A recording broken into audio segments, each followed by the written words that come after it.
So instead of having 4 seedlings, I then had 7 seedlings. Hi, welcome to Lilies and Tomatoes, your go-to place for simple and practical tips and tricks on how to start a garden all the way through how to use what you grow. This is from my live class that I teach on Tuesdays, Thursdays, and Saturdays on Facebook. If you'd like to attend a live class or ask me a question, check out the link in the description. Hello. Welcome back to my basement workshop. Today we're talking about tomatoes. This is week 4 of the tomato grow along. If we have not met yet, my name is Quincey and I want to help you grow some of your own food in a small space on a budget. Let's get started. First, I want to make a couple announcements. So the tomatoes, we have not covered everything that I wanted to cover, partially because I really wanted to show you from my own tomatoes and they are not quite there yet. And also just because it's a lot more content than I initially thought it was going to be when I got started. So we're going to keep the group open, and we're still going to we'll be doing content on tomatoes for at least another 2 weeks, and then possibly as the season goes on, the summer growing season goes on, just as I have other things tomato specific to show you guys. So that will be going into the group for the rest of the summer. Today, specifically, we're going to be talking about when to harvest your tomatoes, what to do with them when you harvest them, topping off, and propagating. This is just going to be a real quick and dirty demonstration with Mr. Volunteer Tomato.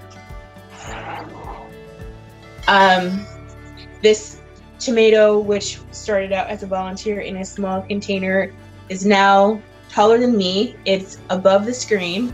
I meant to top him off before he got as tall as he is, and we're going to top him off today. And I will show you guys what that looks like so you can keep your tomatoes in check.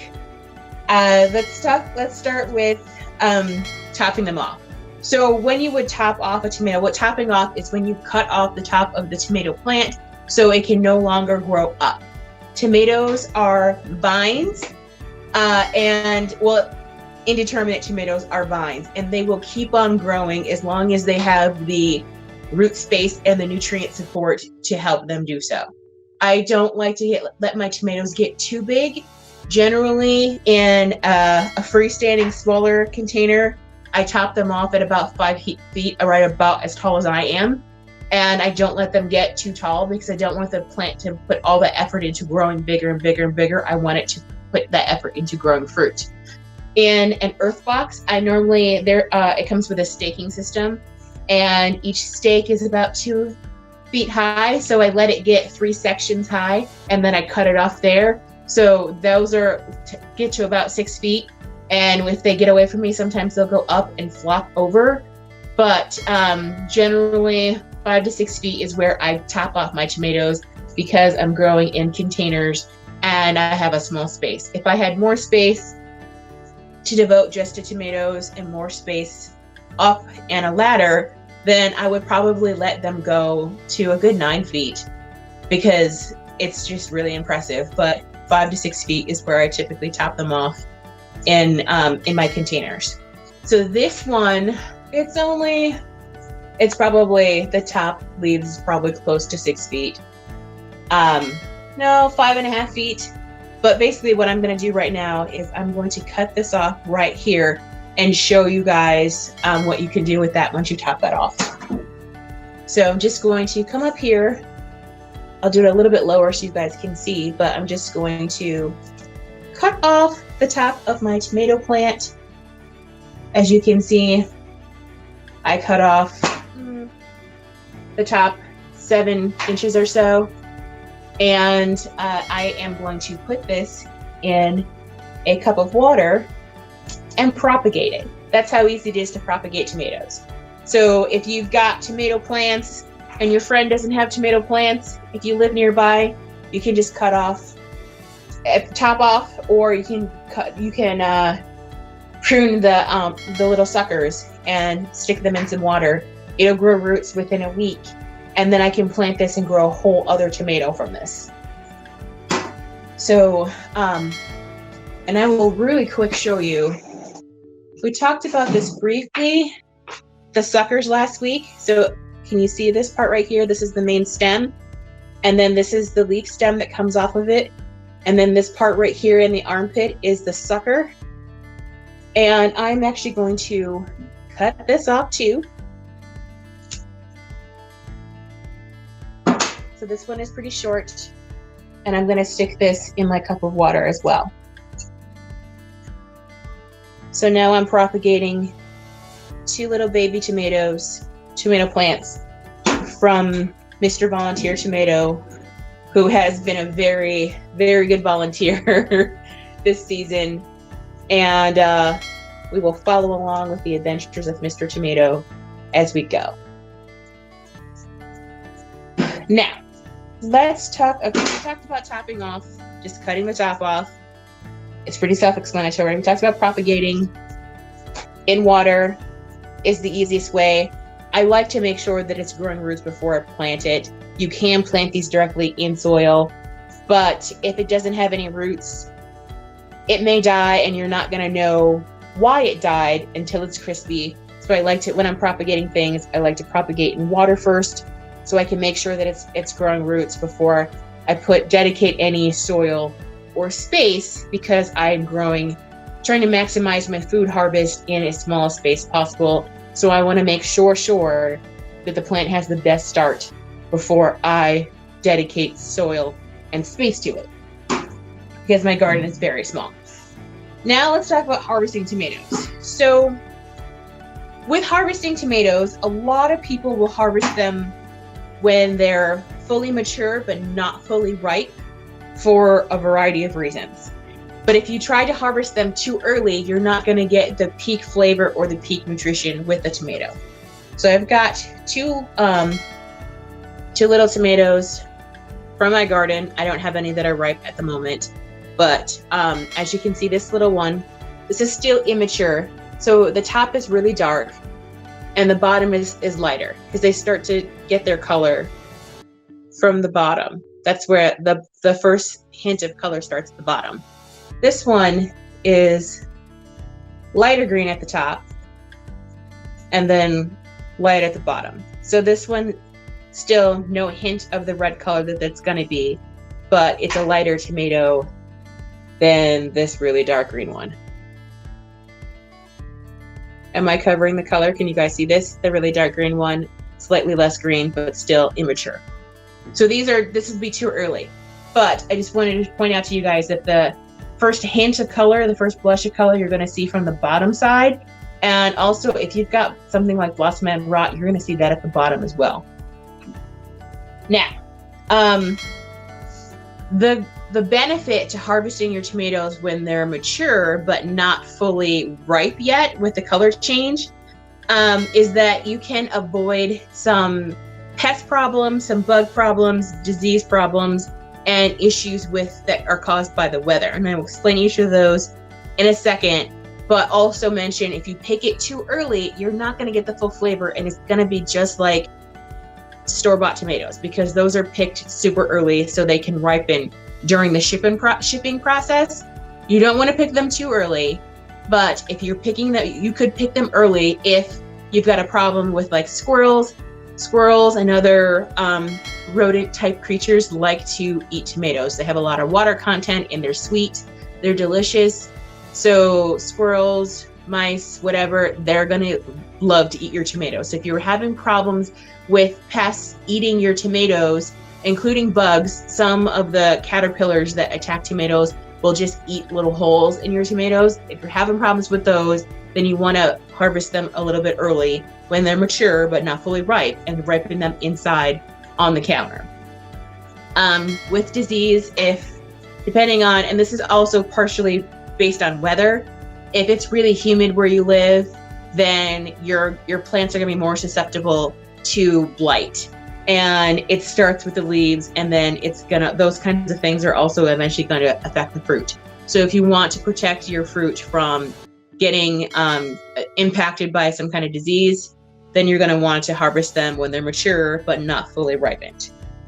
Another thing that could potentially make you want to harvest them early is the weather. So if it's going to be really hot, like it is outside of my house right now, it is over 90 degrees, then you want to take off all of the mature fruit from your plants.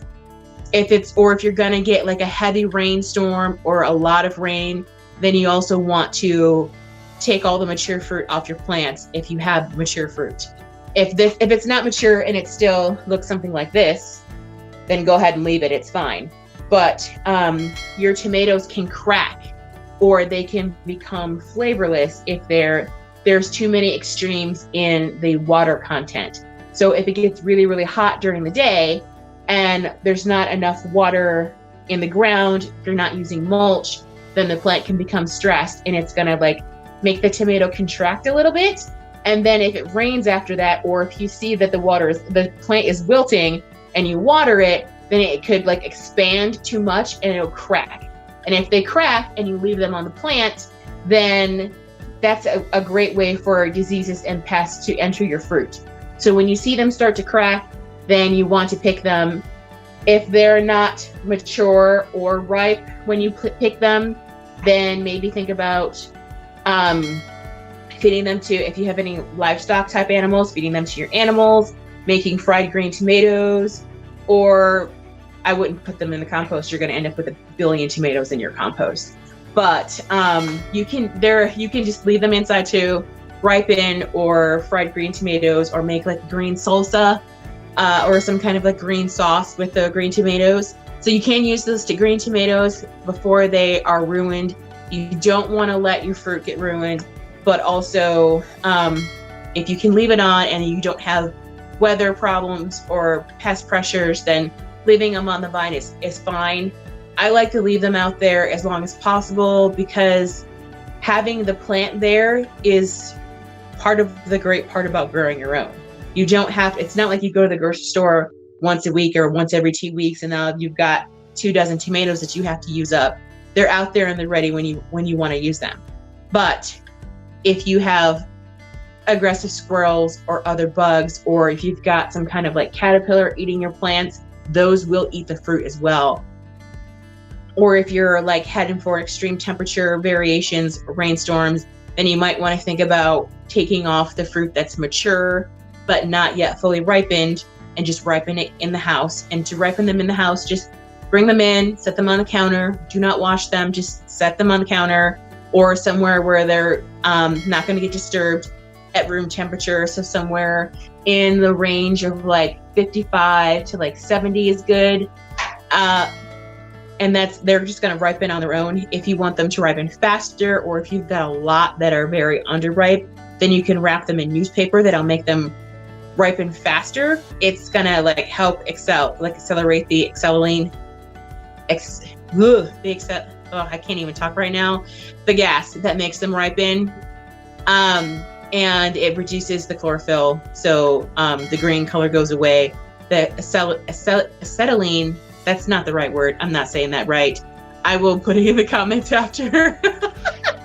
And then that makes them more the red color, or whatever color the tomato was supposed to be, come out. But ripen them on the counter is perfectly okay. Fried green tomatoes recipe. Ooh, we post our favorite recipes here? Yes, I've never made them. If you've got a fried green tomato recipe, post it in the comments, and then maybe we'll make some. Because I don't want to make fried green tomatoes out of these little tiny ones, but at some point, I've never had them either. So that would be fantastic. We can make some fried green tomatoes together. Or if you've got recipes, post them up. Let's see them. We'll pick something and we'll make them some point during the summer. That would be fantastic.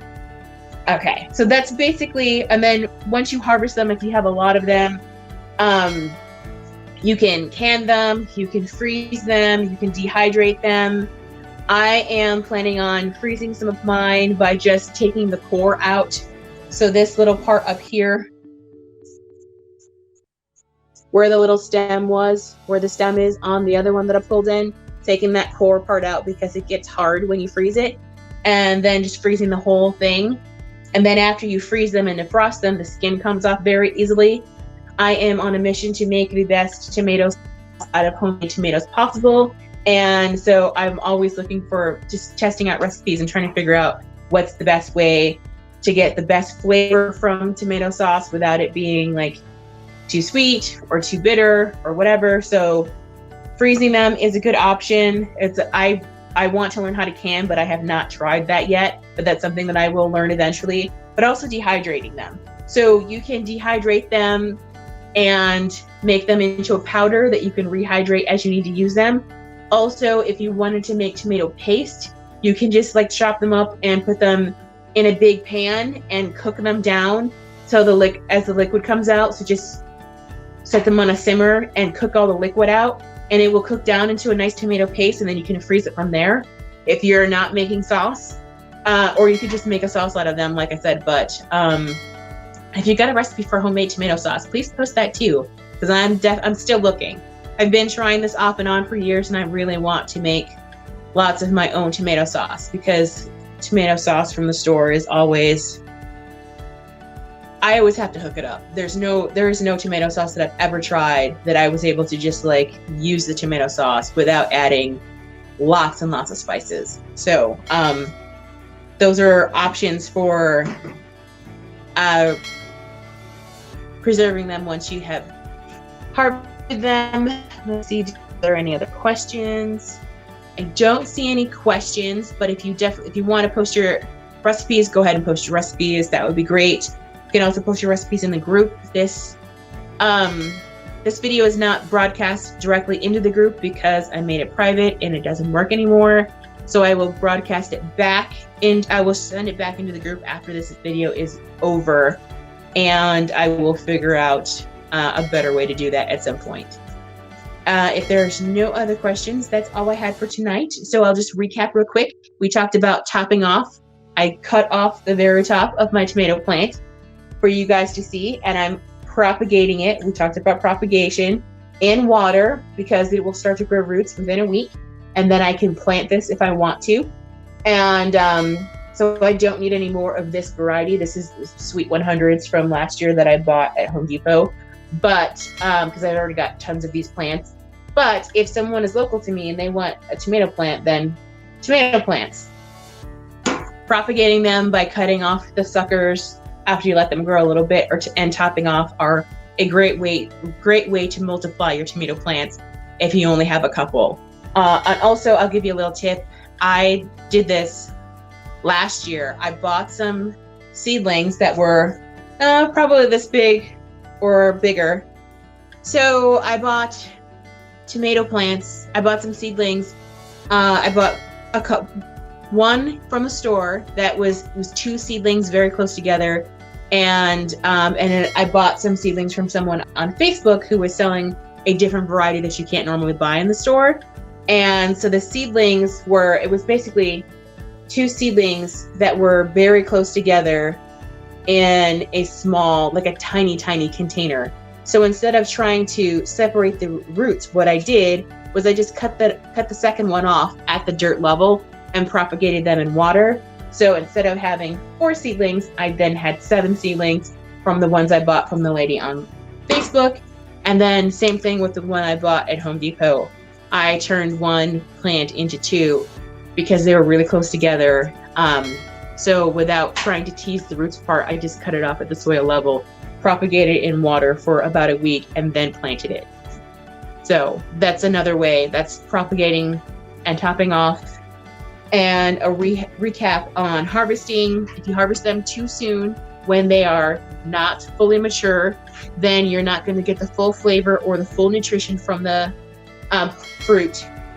What you want to do, if you're going to harvest them early because you've got pest pressure, disease pressure, or you've got some incoming extreme heat or extreme rainstorms, then you want to harvest the ones that are starting to change color from the bottom.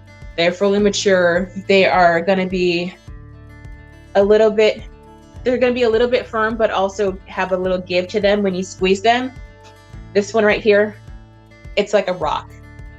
There's like barely any give. This one has a little bit of give, but even though it's lighter on the bottom, it is not mature yet because there's no hint of the color that I know they're supposed to be. If this were a green variety, then this might be ready, fully mature, but not ripe. But it's not, because this is a red variety of tomato. So you want to harvest them early and ripen them inside at room temperature, 55 degrees to 70 degrees. And if you need them to ripen faster, Then you can wrap them in newspaper, and then you can can them, freeze them, cook them, dehydrate them if you've got too many to use up in whatever amount of time you have. So, and also just a tip, if as you're harvesting your tomatoes throughout the season, start processing some of them every week instead of waiting, like using them all and then waiting till the end. Because that way you can start just using them up and you don't have to get to the end of the summer, like in September or October and be like, okay, so now I've got 40 pounds of tomatoes that I have to do something with right now. If you start chipping away at them as you go along, then you're not going to be overwhelmed. You're less likely to be overwhelmed at the end of the season. So there's just a little tip for you guys. I'm always looking for ways to be more efficient, and waiting and saving the ones at the end of the season is not efficient for me. Like just saving some of them as I go along and freezing them in small batches is a much better use of my time. So if there are no comments or questions, then I will let you guys go for tonight. And you can definitely put your recipes in the comments. And we're keeping the Tomato Grow Along group open for another, we're keeping the group open for the rest of the summer, but I will be doing content for the Grow Along group for the next 2 weeks, just so I can show you guys some more things that I did not get to, because I didn't want the videos to be too long, and I wanted to make sure that I was showing you as much as possible. So that is all for tonight. Have a good night. Wash your hands, stay safe, stay home, do all the things, and I will see you guys next week. Bye.